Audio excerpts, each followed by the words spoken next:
baka iya taku ba wani tattaki ka banza a wuri.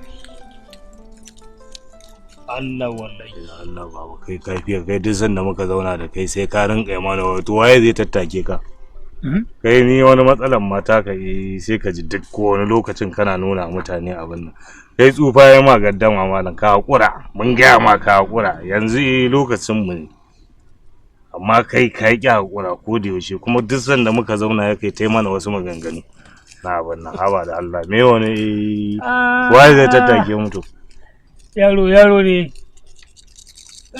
kai mu fa mu ta mu te kyau ba Allah wallahi mu ma ta mun te kyau kuma yanzu muke kan ganiyan mu ina ne kana kai duk shaye-shayen kama ba ka zama da leta hawa. Ai, bari gaya ma. Gidan fela, ka gane ku? Ina jin ka.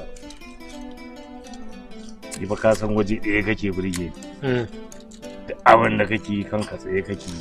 Ba ruwanka da wani abin da zai je yanzu to amma mu da haka ka san mu har yanzu renan mu ake yi. To amma kai ka kai girman ma da ba za a iya ma faɗa ba. To amma ya kamata ka zama be careful.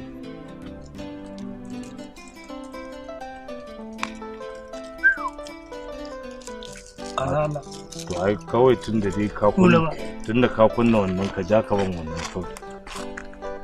Ko ba haka ba? Dole ma mu gode wa Allah. Yi mu mutane. Yi karnuka. Jakuna. Kai ne matsala ta da kai wai in ka sha Allah ka rage surutu da Allah haka nan ka bada mu gura gidaje motoci ba manta ɗayan ai baka faɗi ɗayan ba ai baka faɗi ɗayan ba me kuma ma addawa